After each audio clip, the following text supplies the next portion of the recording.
चुप रहने के 5 फायदे। यह भगवान बुद्ध की कहानी है। यदि आपने ये 5 बातें नहीं जानी, ये 5 फायदे नहीं जाने, तो आपका जीवन बर्बाद हो जाएगा। अधिकतर आपने देखा होगा कि आपके आसपास के लोग हमेशा बकबकाते रहते हैं, हमेशा बोलते रहते हैं, अपनी बातें रखते रहते हैं, लेकिन लोगों के बीच में उनका कोई सम्मान नहीं होता है। लोग उनका मजाक ही उड़ाते हैं उनके चले जाने के बाद। तो दोस्तों नमस्कार, बुद्धा यूट्यूब चैनल में आप सभी का स्वागत है। यदि आप इस चैनल पर नए हो तो कृपया इस चैनल को सब्सक्राइब कर लीजिए, क्योंकि आपके सपोर्ट से हमारी फैमिली लगातार बढ़ रही है। तो उसके लिए आप सभी का धन्यवाद और इस वीडियो को लाइक करके शेयर कर दीजिए। तो चलिए आज के इस कहानी को शुरू करते हैं, जिसमें हम जानने वाले हैं 5 ऐसे फायदे चुप रहने के। गौतम बुद्ध ने बताए हैं चुप रहने के 5 फायदे। पहला फायदा है बातचीत का तरीका, बातचीत का कौशल। जब हम चुप रहते हैं तो हम दूसरों की बातें अधिक ध्यान से सुन सकते हैं और उनकी बातों को अपने से समझते हैं। यह सुनने की कला को बढ़ाता है, जिससे हम अधिक समझदार और संवेदनशील बनते हैं। जब आप चुप रहते हो तो आप बहुत खास व्यक्ति लगते हो, क्योंकि जो व्यक्ति ज़्यादा बोलता है उसकी बातों को कोई ज़्यादा ध्यान से नहीं सुनता।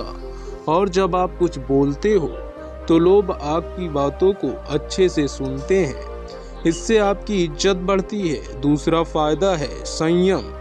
संयम का मतलब है धैर्य रखना। चुप रहना संयम को बढ़ावा देता है। यह हमें अपने शब्दों और कार्यों पर नियंत्रण रखने और उन्हें सोच समझकर करने में मदद करता है। अगर कोई व्यक्ति किसी से झगड़ा कर रहा है और किसी को अपशब्द बोल रहा है, तो इससे यह पता चलता है कि उस व्यक्ति के पास संयम नहीं है, और ऐसा करना सबसे बड़ी मूर्खता होती है। संयम का अभ्यास आप ध्यान के माध्यम से भी कर सकते हैं, और आप कोशिश करें कि किसी को पलटकर जवाब नहीं दें। तीसरा फायदा मानसिक शांति। चुप रहने से मन को शांति मिलती है। दिन भर की हलचल और शोर शराबे के बाद चुप रहने से मानसिक शांति की प्राप्ति होती है। यह आपको अपने भीतर झांकने और मानसिक तनाव को कम करने में मदद करता है। मानसिक शांति का मतलब है कि आप अपनी चिंताओं और तनाव से मुक्त हो सकते हैं, जिससे आपकी मानसिक सेहत बेहतर होती है।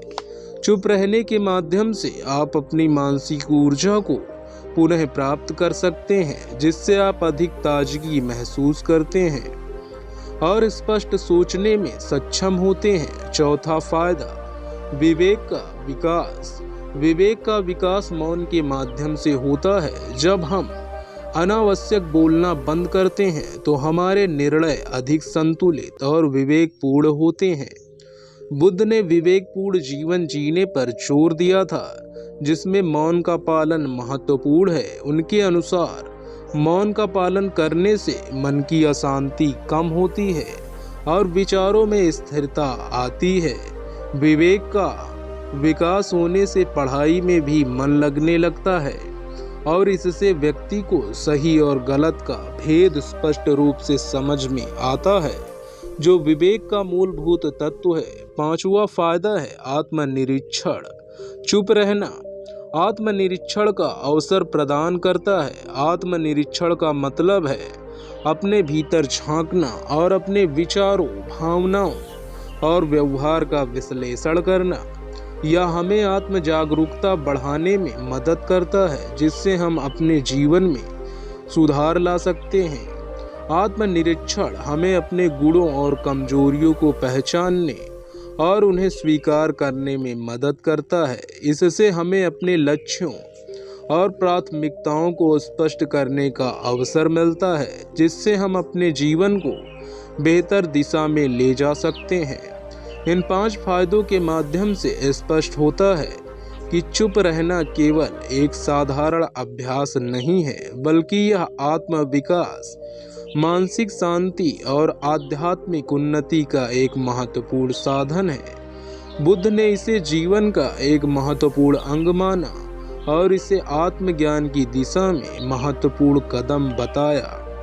मौन का पालन करके हम न केवल अपने भीतर की शांति और संतोष का अनुभव कर सकते हैं, बल्कि समाज में भी सकारात्मक बदलाव ला सकते हैं। दोस्तों, इस कहानी से आपने क्या सीखा, हमें कमेंट बॉक्स में कमेंट करके जरूर बताइएगा और अपनी राय कमेंट बॉक्स में जरूर दीजिएगा। यदि आपने अभी तक इस चैनल को सब्सक्राइब नहीं किया है तो सब्सक्राइब कर लीजिए, क्योंकि हम इस चैनल पर ऐसी ही ज्ञानवर्धक कहानियाँ लाते रहते हैं। और इस वीडियो को अपने दोस्तों, परिवार के सदस्यों के साथ जरूर साझा करें, ताकि वह भी सीख सकें और आगे बढ़ सकें। तो दोस्तों, मिलते हैं अगली कहानी में। धन्यवाद।